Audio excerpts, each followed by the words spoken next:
जब मैं अपनी 7th क्लास में थी तो मेरे पापा एक्सपायर हो गए थे और मेरे घर में कुछ क्राइसिस हो गए थे, फैमिली कंडीशंस वगैरह से थी, तो फिर मुझे एजुकेशन लोन लेना पड़ा। प्री देने के बाद जो वो फेज आता है रिजल्ट के 20 तक का, उस टाइम मैंने कुछ नहीं पढ़ा था, लाइक पता नहीं होगा या नहीं होगा। आपका बैच है एनप्रेप गोल्ड, उसमें मतलब बेसिक टू हाई सब कुछ है, सो हेल्प तो काफी होगी सर उससे कि जल्दी से आप क्रैक कर सकते हो एग्जाम। Hi everyone. आज हमारे साथ खतौली से सुनिधि जुड़ रही हैं जिनकी नॉर्सेट में बहुत ही बेहतरीन रैंक आई है। तो बिना किसी देरी के आइए सुनिधि से जानते हैं कि उन्होंने ये जो रैंक हासिल करी है इसके पीछे क्या राज है। हाय सुनिधि, क्या आप प्लीज खुद को इंट्रोड्यूस करेंगे एंड बताएंगे कि आपकी क्या रैंक आई है। Hi, sir. So I got rank 188 in NOSET 10.0, and myself Sunidhi. I am from Khatoli. I have done my college from Himalayan College of Nursing, Jollygrant. So basically, I have done BSc Nursing in 2018. I have passed out. तो okay. उसके बाद एक बहुत लंबी journey रही है, तो मैंने काफी मतलब स्ट्रगल भी किया अपनी लाइफ में। तो after passing college I have done 2.5 year maths, मैंने जॉब किया मैथ्स में। ओके। एंड उसके बाद I switch my job to home care nursing supervisor. Okay. And sir मैं हमेशा मतलब उस बीच में मैंने हमेशा अपने आप को मतलब पढ़ाई के टच में रखा अपने आप को, क्योंकि मेरा गोल था कि मुझे करना है एग्जाम क्लियर। ठीक है, तो मेरे पास एक एजुकेशन लोन भी था अपना जो मुझे कंप्लीट करना था, तो उसको कंप्लीट करने के लिए मुझे जॉब करनी पड़ी वहां पे। एंड फाइनली इतने सारे स्ट्रगल के बाद सुनिधि, अब आप एक नर्सिंग ऑफिसर बन गए हैं। कैसा लग रहा है? अच्छा लग रहा है सर। अच्छा लग रहा है। आपने जब पेरेंट्स को बताया तो उन्होंने क्या बोला? सर खुश है वो बस। फाइनली खुशी यस सर। हुई। आप पानी पीजिए, it's okay. I am sure ये खुशी के आंसू होंगे। आप कहीं दुख तो नहीं बना रहे अपनी रैंक का? नहीं सर, रैंक वन आ नहीं जाता है आई रोना। इसलिए? रैंक वन नहीं आई इसलिए तो नहीं रो रहे कहीं? नहीं नहीं, मैं इमोशनल हो जाती सर बहुत जल्दी। मुझे भी कर रहे हो आप, कहीं मैं ना रोने लगूं। वो बहुत गंदा लगेगा। Sorry sir. Not a problem. Okay not a problem, we are all human beings. Sir, actually क्या था ना, जब मैं अपनी 7th क्लास में थी तो मेरे पापा एक्सपायर हो गए थे और फिर घर में कुछ क्राइसिस हो गए थे, फैमिली कंडीशंस वगैरह मतलब ऐसी थी, तो फिर मुझे एजुकेशन लोन लेना पड़ा। एंड ये तो मैं पहले ही एग्जाम क्रैक कर दी थी, ऐसा कुछ नहीं। बहुत बेहतरीन सुनिधि, आपने जिस तरीके से लाइफ से जंग करी है पिछले कुछ साल में, फाइनली फतेह हुई है, आपकी जिंदगी हारी है, सुनिधि जीती है। बहुत बहुत बधाई हो। आपने कौन से ईयर में कब डिसाइड किया था आपने कि यार अब इट इज इनफ, अब I have to prepare for NORCET? कितने टाइम हुआ है उसको? सर एक्चुअली जब हम कॉलेज में थे तो उस टाइम इतनी नॉलेज नहीं थी नॉर्थ वगैरह की ना। तो हम्म। उसके बाद जैसे हमारे कॉलेज के जो और भी बैचमेट्स थे उन्होंने जैसे क्लियर करना शुरू किया धीरे धीरे, देन वो चीज एक ट्रेंड में आ गई। फिर एक जो आजकल सोशल मीडिया पे इतना ज्यादा ट्रेंड चल रहा है वीडियोस ये सब लेके, तो बच्चे उससे भी मोटिवेट हो रहे हैं आजकल। तो लाइक 2.5 इयर्स मैंने मैक्स किया, उसके बाद आई हैव डिसाइडेड कि मैं मेरे को करना है क्लियर, एक बार मैं फाइनेंशियली स्टेबल हो जाऊँ ये सब अपना एजुकेशन लोन वगैरह लेके, और मेरे पास थोड़ी सेविंग्स आ जाए ताकि मैं कुछ महीने बैठ के अच्छे से प्रिपरेशन कर लूँ और कोचिंग वगैरह ले लूँ एक अच्छे से। तो मैं बस उस चीज के लिए मैंने अपने आप को स्टेबल रखने की कोशिश करी तब तक। But I have in touch with the studies, मैं पढ़ती रहती थी कुछ ना कुछ। ऐसा नहीं है कि मैंने अपने आप को बिल्कुल ही स्टडीज से एकदम सेपरेट कर दिया, ऐसा कुछ नहीं है। कितने और मैंने कितने काफी टाइम ट्राई। पहले आपने स्टार्ट किया था पढ़ना? अभी से 1 साल पहले, 1.5 साल पहले? सर मई से स्टार्ट किया मैंने, मतलब अगर मैंने अच्छे से बैठ के मतलब सब कुछ लाइक जॉब वगैरह सब छोड़ के, तो हम्म। मैंने मई से स्टार्ट किया। मई से आपने स्टार्ट किया था। चलिए। मई के बाद जो आपका नॉर्सेट पिछला वाला गया, उसमें क्या रैंक आई हम्म। थी आपकी? क्या कमी रह गई थी पिछले वाले में? सर मैं बताती हूँ, लाइक जो मेरा प्री था उसमें मेरी अच्छी रैंक आई थी 1602। मैंने पूजा मैम को कॉल भी किया था उसके बाद कि मैम मेरी इतनी रैंक आई है, तो मैम ने कहा इतनी लो वॉइस में क्यों बोल रहे हो, अच्छी बात है ना कि 1602 रैंक आई है। मैंने कहा यस मैम, अब क्या करना है, क्योंकि मुझे कुछ नहीं पता था कि मेंस मेरा फर्स्ट मेंस था वो, तो आई वाज टू कंफ्यूज। और मैं मतलब उस खुशी में इतनी वो थी कि चलो मेरा प्री क्लियर हो गया। तो और जो सर मतलब प्री देने के बाद जो वो फेज आता है रिजल्ट के 20 तक का, उस टाइम मैंने कुछ नहीं पढ़ा था, लाइक पता नहीं होगा या नहीं होगा, तो वो टाइम मैंने ना वेस्ट कर देखता है कि तो जो भी मैंने पढ़ा था ना उससे पहले प्री के लिए, वो सब मेरे माइंड से स्किप हो गया था, मतलब हम्म। क्योंकि वो 6-7 दिन का गैप रहता है। तो इस बार मैंने वो चीज नहीं करी थी। ठीक है, तो फिर मैंने मेंस दिया।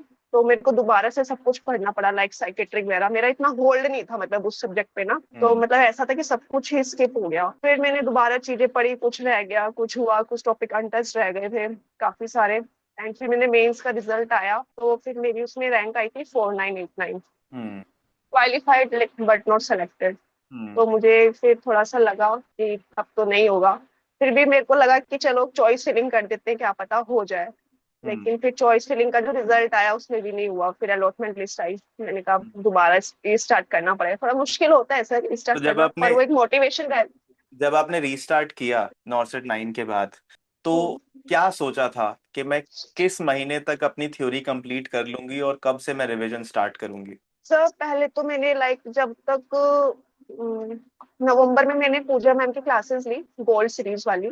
उससे मैंने कार्डियो करा क्योंकि मुझे ऐसा लगा मेरा एमएसएन थोड़ा वीक है। हम्म। तो मैंने कार्डियो करा, रेसिपी वहां से पढ़ा और हम्म। गैस्ट्रो भी पढ़ा। और ये सब पढ़ने के बाद मैंने वो चीज दोबारा से रिवाइज करी, उसके फिर एमसीक्यूज करे जो जो मैम ने पढ़ाया था। हम्म। पीआर यादव से मैंने सॉल्व करे थे MCQ. So it was like okay ठीक है अब हो जाएगा। फिर देन मैं घर चली गई थी। बेसिकली मैं दिल्ली से प्रिपरेशन कर रही थी पहले, अलग से घर से अलग रह के। फिर मैंने सोचा यहाँ पे थोड़ा फाइनेंशियल अभी हम स्टेबल नहीं है, तो इतना खर्चा क्यों करना है अलग से रह के ना, रूम का रेंट ये सब काफी होता है। तो हम्म। फिर मैं घर चली गई थी, तो फिर मैंने वहां पे लाइब्रेरी ज्वाइन करी फिर, and then I started studying there. तो कौन से महीने तक हो गया था आपका सब? सर ये तो चल ही रहा था, लाइक मेरा ऐसा नहीं था जैसे मैं एंड स्टडी करती तक? थी कोई टॉपिक लाइक। एंड तक भी आपकी थ्योरी मिक्स चल ही रहा था? ओके। सर मिक्स था मेरा, मिक्स था। ठीक है। बस मैंने अपने डेज डिवाइड कर दिए थे कि इतने दिन में मुझे ओबीजी करना है, और वो चीज हर महीने मतलब मैंने रिवाइज करे हैं सारे सब्जेक्ट, ऐसा नहीं है। ओके। ओके। कितने रिवीजन किए होंगे पर सब्जेक्ट? मिनिमम 3। मिनिमम 3 रिविजन्स पर सब्जेक्ट रिवाइज करें। ठीक है। एक सब्जेक्ट को पढ़ने का सुनिधि बेस्ट तरीका क्या होता है? क्या हम लगातार लेक्चर्स देखते रहें, ये तरीका होता है, या फिर हम लेक्चर के साथ question bank topic wise solve करें, ये तरीका होता है? सर मैंने तो क्या किया था कि पहले जो जो मुझे सब्जेक्ट अच्छे लगते थे, जो मैं खुद से कर लेती हूँ बेसिकली, वो मैंने नोट से ही अपने रिवाइज किया था। लाइक साइकेट्रिक जैसा सब्जेक्ट है, तो मैं क्या करती थी 2x पे उसको लगा के मैं उसके वीडियोस देख ली थी। तो मुझे ऐसा लगता है पैसिव लर्निंग ज्यादा एक इफेक्टिव होती है। उसके पैसिव लर्निंग के बाद आप जब एक्टिव लर्निंग खुद से करते हो, उसको नोट्स को रिवाइज करते हो, तो आप जल्दी से कर लेते हो। तो वो 2x पे पहले वीडियो देख के फिर दोबारा से मैं अपने नोट्स रिवाइज करती थी, वो जल्दी समझ में आते थे। तो ओके। वो मैंने कुछ सब्जेक्ट के लिए अप्लाई करा, लाइक साइकेट्रिक के लिए मैंने बेसिकली वो किया, अदर सब्जेक्ट के लिए मैंने अपने नोट्स रिवाइज किया। चलिए, इसके और बाद जब जो टॉपिक जो हम्म टॉपिक मेरे वीक थे, उसके साथ मैंने उनके एमसीक्यू लगाए हैं फिर। एमसीक्यू करने का सबसे बेस्ट तरीका क्या है? आप अभी सिलेक्ट हो गए हैं, पिछली बार भी आपने प्रीलिम्स और मेंस क्वालिफाई तो दोनों ही किए थे। So what is the hmm. Best way to read an MCQ? एक एमसीक्यू को अप्रोच कैसे करना होता है? एग्जैक्टली सर, उसमें हमें कुछ बज वर्ड्स देखने होते हैं एक तो क्वेश्चन में ना, कि वो हर क्वेश्चन में कुछ ना कुछ बज वर्ड दिया होता है।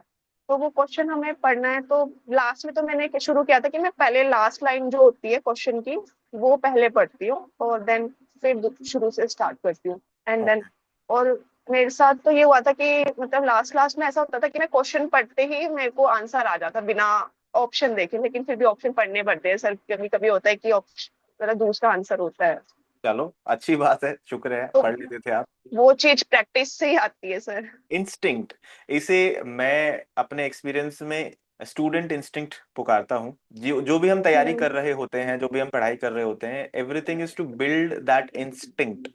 कि क्वेश्चन पढ़ के, यस ऑप्शन सर। पढ़ के क्या लग रहा है, अंदर से आवाज आती है। जब आप एग्जामिनेशन हॉल में होते हो, तब आपको नोट्स नहीं याद आते हैं अच्छे से, आपको वीडियोस नहीं याद आती हैं, आपको कुछ याद नहीं आता है। उस वक्त सिर्फ एक इंस्टिंक्ट होती है, सुनिधि के मन से आवाज हम्म। आएगी कि यार ये सवाल का आंसर तो यही होना चाहिए। क्योंकि 45 सेकंड यस है ना, 40 सेकंड है, उसमें सब कुछ रिकॉल नहीं करते इंसान। क्वेश्चन पढ़ता है, ऑप्शन पढ़ता यस है, सर। इंस्टिंक्ट आती है और टिक। अब इस इंस्टिंक्ट यस को सर। हमें स्ट्रॉन्ग करते जाना है, करते जाना है। कैसे होगा वो बार बार क्वेश्चन प्रैक्टिस कर कर। प्रैक्टिस करते हो सर, ऑफ बिल्कुल। कोर्स। अच्छा, सुनिधि, आपने एनप्रेप के ऊपर लगभग 25 टेस्ट दिए हैं, और आपने जो पहला टेस्ट दिया था, दैट वाज 25 मई 2025, जिसमें आपके 37% मार्क्स आए थे। जबकि जो आपने लास्ट टेस्ट एनप्रेप पे दिया है, विच इज अ नाश्ता टेस्ट, उस पे 70% मार्क्स आए हैं। So you have literally doubled your score with in a year. इसके पीछे टेस्ट देने की ऐसी कौन सी ट्रिक है जो आपने एक साल में सीखी, जो आप एक साल पहले गलत कर रहे थे और एंड में सही कर रहे थे? सर जब मैंने स्टार्ट किया था तो जस्ट स्टार्टिंग थी, तो स्टार्टिंग में होता है कि सब कुछ गलत गलत होता है, कम कम पढ़ा होता है, पूरा सिलेबस नहीं पढ़ा होता, तो मिक्स बैग क्वेश्चंस होते हैं, तो रहता है स्कोर लो। लेकिन उसके बाद आप जैसे थ्योरी अपनी आगे पढ़ते रहते हो तो चीजें बिल्डअप होती रहती है, वैसे ही स्कोर्स भी हमारे बिल्डअप होते हैं। और फिर जो रैशनल्स होते हैं, लाइक अगर आपके कोई क्वेश्चन गलत हुआ है तो मैंने एनप्रेप में देखा है कि जो रैशनल है वो काफी अच्छे है। तो मतलब एक क्वेश्चन से आपको उसमें जो रैशनल दिया उससे आपके 3-4 क्वेश्चंस आने वाले आगे क्लियर हो जाते हैं, वो चीज बेस्ट है उसमें। और बार बार टेस्ट तो बार बार पढ़ोगे तो स्कोर तो बढ़ेगा ही। आपने एनप्रेप के ऊपर पीवाईक्यू भी सॉल्व किया है, डेली टेस्ट भी सॉल्व किया है, नाश्ता भी और प्री बोर्ड भी सॉल्व किया है। ये जो डिफरेंट तरीके के टेस्ट हैं, इनको यूज करने का सबसे सही तरीका क्या है? डेली टेस्ट को कैसे यूज करा जाए, नाश्ता को कैसे यूज करा जाए, और अपने पीवाईक्यू को किस माइंडसेट से यूज करा जाए?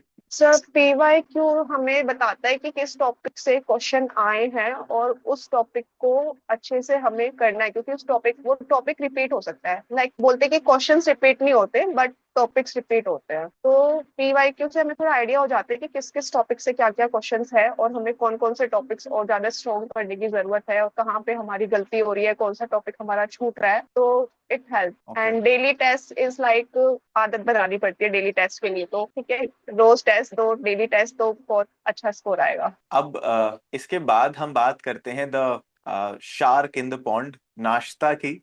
जो नाश्ता आपने दिए, और शायद पिछली बार से ही आप देते आ रहे हैं नाश्ता exam, what is so good about नाश्ता टेस्ट? सर नाश्ता से क्या होता है ना कि मुझे ऐसा लगता है कि नाश्ता से ना आपकी थ्योरी भी रिवाइज होती है और आपके क्वेश्चंस भी होते हैं, कि उसमें मतलब थ्योरेटिकल कॉन्सेप्ट भी रहते हैं और आपकी एमसीक्यू प्रैक्टिस भी साथ साथ में हो रही है, क्योंकि most of the questions are like हम जैसे थ्योरी भूल जाते हैं सर बीच बीच में क्या होता है, लेकिन जब हम टेस्ट देते हैं क्वेश्चंस करते हैं तो थ्योरी रिमाइंड होती रहती है, तो बार बार उस थ्योरी को पढ़ना नहीं पड़ता क्योंकि वो क्वेश्चन से हम कर रहे हैं, उसमें रैशनल्स भी पढ़ रहे हैं। तो that's a good point for तो गिविंग जो नाश्ता एंड जो अदर नाश्ता के क्वेश्चंस हैं, आपने नॉर्सेट भी दिए हैं अब तो टेस्ट। मल्टीपल, नाश्ता के क्वेश्चंस नॉर्सेट के क्वेश्चंस से कितने सिमिलर लगे? सर सिमिलर तो मतलब कॉन्सेप्ट सिमिलर हो सकता है, क्वेश्चन लैंग्वेज, सिमिलर नहीं होते मतलब। क्वेश्चंस तो हम हाँ। लीक तो नहीं कराते हैं पेपर, तो क्वेश्चन तो सेम नहीं आएंगे। हाँ से मतलब जो कॉन्सेप्ट सेम रहते हैं, मतलब आपको लग जाएगा कि हाँ ये कॉन्सेप्ट हमने क्वेश्चंस में किया है या थ्योरी में किया है, ओके। वो चीज होती है। जो नाश्ता के क्वेश्चन की लैंग्वेज होती है और जो नॉर्सेट के क्वेश्चन की लैंग्वेज होती है, क्या उसमें कोई सिमिलैरिटी दिखी आपको? यस सर, एक लाइक अगर आपको क्वेश्चंस नाश्ता के समझ आ रहे हैं तो you will definitely understand the language of नॉर्सेट के जो क्वेश्चंस होते हैं वो आपको इजी लगेंगे, मतलब क्वेश्चंस। ओके। आपने जो total number of questions NPrep पर सॉल्व करे हैं, दैट इज अबाउट 2271। इतने सारे क्वेश्चंस सॉल्व करने के बाद एन प्रेप पर आपने रैशनल भी पढ़ा होगा, सॉल्यूशन भी पढ़ा होगा, तो सॉल्यूशन के बारे में आप क्या कहना चाहोगे? सर सॉल्यूशंस काफी अच्छे रहते हैं, मुझे अभी बोला भी था थोड़ी देर पहले कि ओके। एक क्वेश्चन के रैशनल से आप 3-4 क्वेश्चन सॉल्व कर सकते हो। ओके। और वो मतलब ऐसा टॉपिक कैसे? का एक क्रिस्प ऐसा क्यों? मैं क्रिस्प डिटेल्स में जानना चाहता हूँ कि अच्छा है, बट क्यों एग्जैक्टली उससे हुआ क्या? सर जैसे मैं बताती हूँ, एक मैंने कॉन्ट्रासेप्टिव वाला क्वेश्चन देखा था टेस्ट सीरीज में, तो हम्म। उसका जो रैशनल था उसमें एक पूरी टेबल बनी हुई थी, जैसे मतलब टेबल फॉर्म में होते हैं, मतलब शॉर्ट एंड क्रिस्प, उसको मतलब याद करना बहुत इजी हो जाता है, उसको कंपेयर कंपेयर भी करके रखते हैं टेबल में, वो अच्छा लगता है मुझे, मतलब शॉर्ट नोट्स लाइक होता है वो। ओके। तो क्या आप उसको अपनी नोटबुक वगैरह में लिख लेते थे? सर ये लिखने वाला काम तो मैंने नहीं किया है, क्योंकि सर बहुत मुश्किल होता है वो चीजें दोबारा से पढ़ना, और वो बैकलॉग हो जाता है, फिर दिमाग में ओके। रहता है यार वो भी पढ़ना है वो भी पढ़ना है, वो कुछ नहीं पढ़ा जाता फिर। तो मुझे ऐसा लगता है मेरी मेमोरी वैसे अच्छी है तो याद रहता है मुझे। बहुत सारे कॉलेज स्टूडेंट्स भी देख रहे होंगे हमें। अगर सुनिधि फर्स्ट ईयर में होते एंड फर्स्ट ईयर में सुनिधि को एन प्रेप मिलता, तो क्या फर्क पड़ता लाइफ में? सर ये हो सकता है कि मतलब मैं जल्दी ही क्रैक कर लेती फिर एग्जाम को। जो स्टूडेंट्स फर्स्ट सेकंड ईयर में हैं, अब उनको आप क्या एडवाइस देना चाहोगे कि एन प्रेप को सही से वो कैसे यूज कर पाएंगे कॉलेज में? और सर जो ऐप है मतलब जो उसमें आपका बैच है एनप्रेप गोल्ड, उसमें मतलब बेसिक टू हाई सब कुछ है। तो बेसिकली उनका यूजी के भी क्वेश्चंस वगैरह क्लियर हो सकते हैं, यूजी के भी कॉन्सेप्ट क्लियर हो सकते हैं, तो वो उसमें हेल्प करेगा।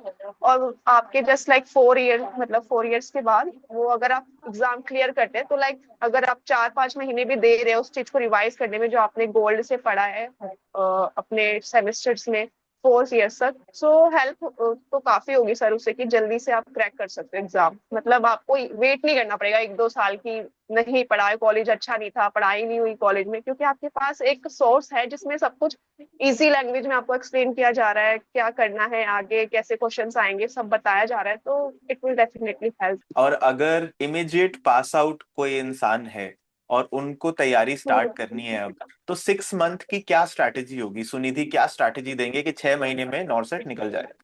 मंथ वाइज सर बताइएगा। मुझे लगता, तो सर मैं तो ये बोलूंगी जिसका वेटेज, जिस सब्जेक्ट का वेटेज ज्यादा है और जो आपको सबसे हार्ड लगता है सब्जेक्ट, उसको आप सबसे पहले खत्म करो अपने नोट्स वगैरह प्रिपेयर करके, क्योंकि एक फर्स्ट रिवीजन जो हमारा सर होता है वो हमारा नोट्स जब हम बना रहे होते हैं वो होता है फर्स्ट रिवीजन। ठीक तो है। वहां से स्टार्ट करो, जो आपका टफ सब्जेक्ट आपको जो लगता है वहां से स्टार्ट करो, उसको कंप्लीट करने के बाद जैसे मान लो आपने अपने नोट्स वगैरह सब कंप्लीट कर लिए 15 डेज, लाइक हमने ओबीजी कंप्लीट करी है 15 डेज में, 3-4 दिन उस चीज को रिवाइज करने में दो, हम्म। तो एक सब्जेक्ट तो ऐसे हो जाएगा। और फिर आपकी स्पीड भी धीरे धीरे बढ़ने लगेगी, और वैसे ही आपको फिर सेकंड सब्जेक्ट उठाना है, लाइक साइकेट्रिक का डिमांडिंग ज्यादा रहता है इस तो ये एग्जाम सारे में। सब्जेक्ट्स कितने महीने में कंप्लीट हो जाने चाहिए? एग्जाम से 2 महीने पहले, एग्जाम से 3 महीने पहले, एग्जाम सर से 1 महीना एग्जैक्टली पहले? 4 मंथ्स में आपको अपना थ्योरेटिकल पूरा कंप्लीट ओके। करना है सर। ठीक है। ठीक है, तो और जो लास्ट के 2 मंथ्स उसमें आपको एमसीक्यू प्लस वो थ्योरी भी कंटिन्यू रिवाइज करनी है फटाफट, मतलब हाफ डे में थ्योरी और हाफ डे में एमसीक्यू, तो फिर हमें वो करना है, लाइक जी। जो हम 4 मंथ्स में कर रहे हैं नोट्स बना रहे हैं उसके साथ हम टॉपिक वाइज एमसीक्यू करेंगे तो और ज्यादा बेटर रहेगा।